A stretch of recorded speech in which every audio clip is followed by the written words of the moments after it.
Tashi Delek and welcome to Tibet this week, where we bring you weekly news updates on Tibet, His Holiness the Dalai Lama and Central Tibetan Administration. Let's look at today's headlines. Sikyong and Arunachal CM raise alarm over China's mega dam. Central Tibetan Administration marks India's 76th Republic Day. Deputy Speaker Dolma Teykhang attends FNF Partners meeting. Tibetan Parliamentary Delegation concludes Europe-Tibet Advocacy in Scandinavian countries. Europe launches Parliamentary Friends of Tibet. Office of Tibet and IPK Media foster Sino-Tibetan dialogue, highlights His Holiness the Dalai Lama's new book.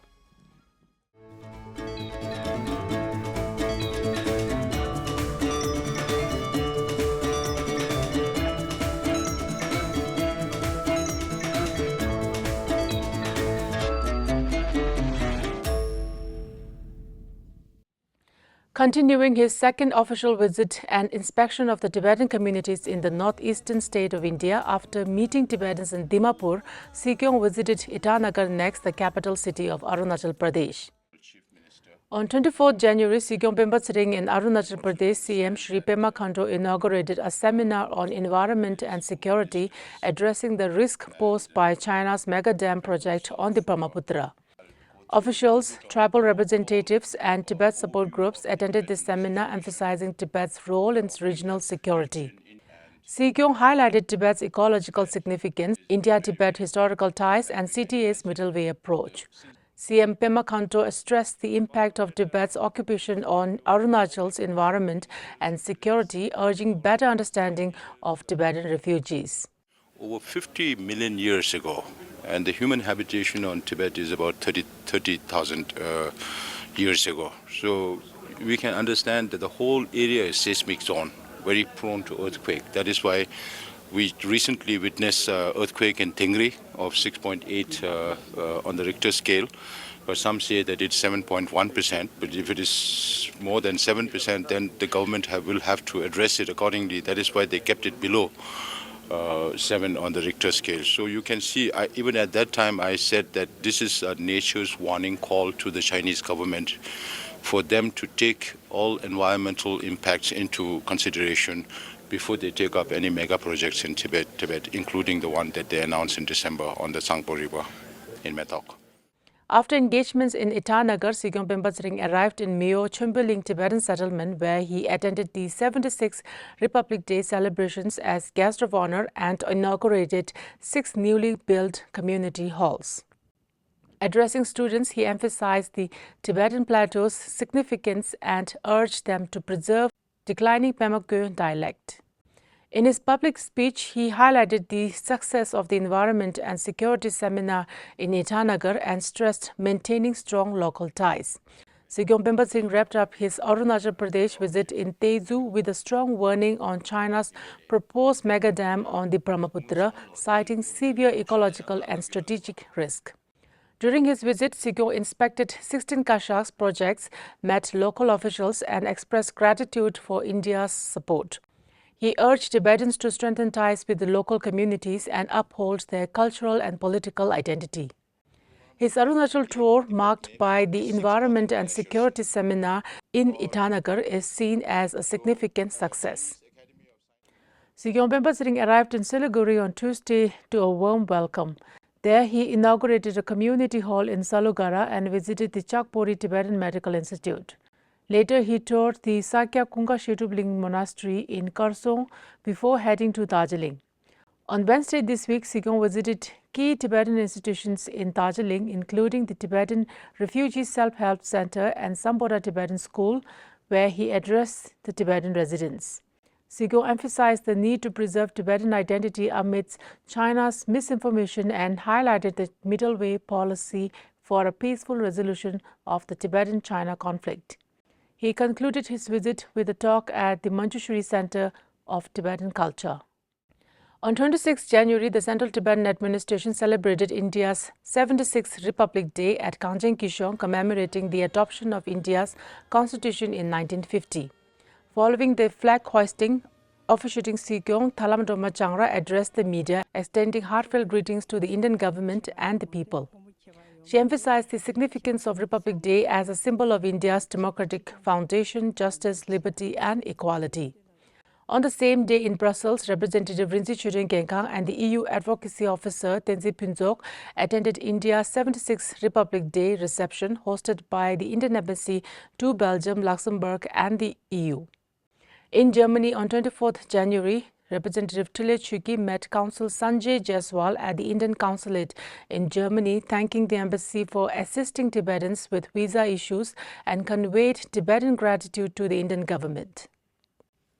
On 23rd January, Deputy Speaker Dolma Teykhang attended the Frederick Normand Foundation FNF Partners meeting in Delhi, highlighting the long-term collaboration between FNF and the Central Tibetan Administration.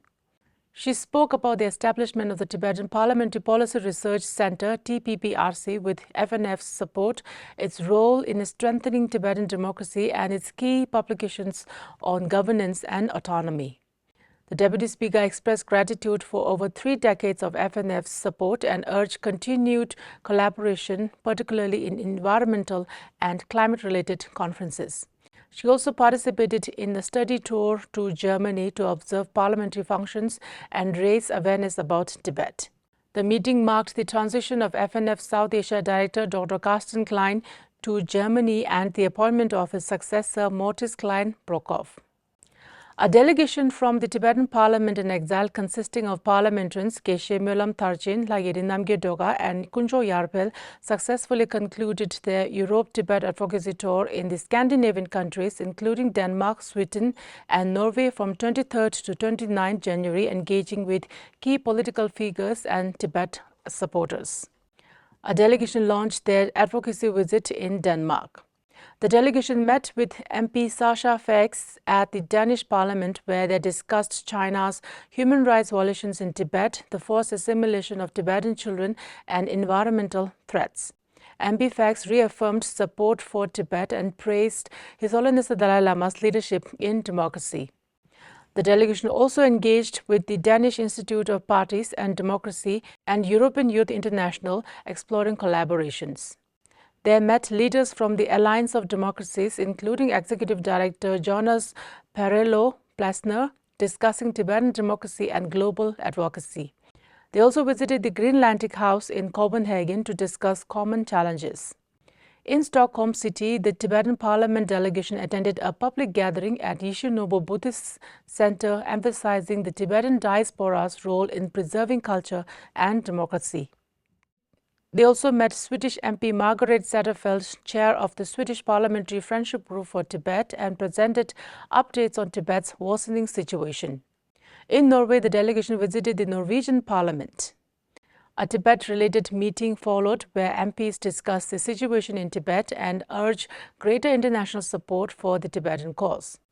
The delegation also met with the Norwegian Tibet Committee at the Grand Hotel, where they discussed advocacy efforts. They later toured the Nobel Peace Center and had a meeting with key officials.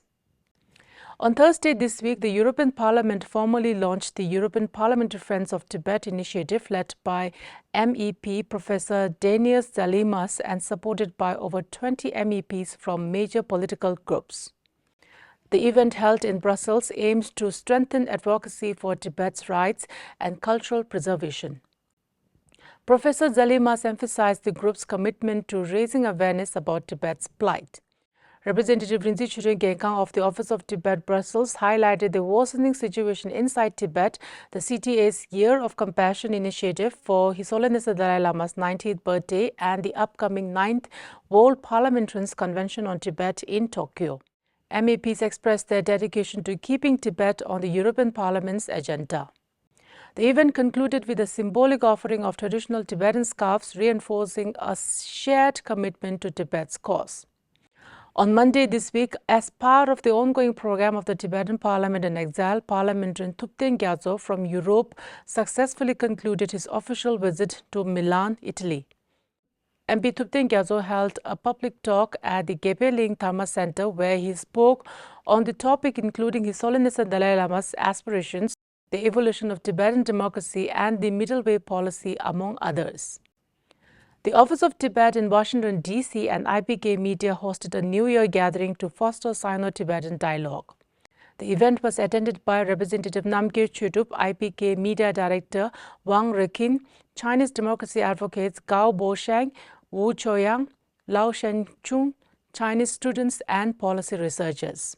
Representative Che Dup highlighted the Office of Tibet's focus on Chinese outreach and announced the upcoming release of His Holiness the Dalai Lama's book, Voice for the Voiceless, which documents His Holiness the Dalai Lama's 7-decade relationship with China. Chinese liaison officer Tsuldim Gyatso discussed the evolution of these outreach efforts, emphasizing the importance of broadening dialogue with the Chinese audience. Democracy advocates praised His Holiness the Dalai Lama's leadership and criticized the Chinese government's failure to engage with his proposals. That is all the news for this week's edition of Tibet This Week. Thank you so much for watching.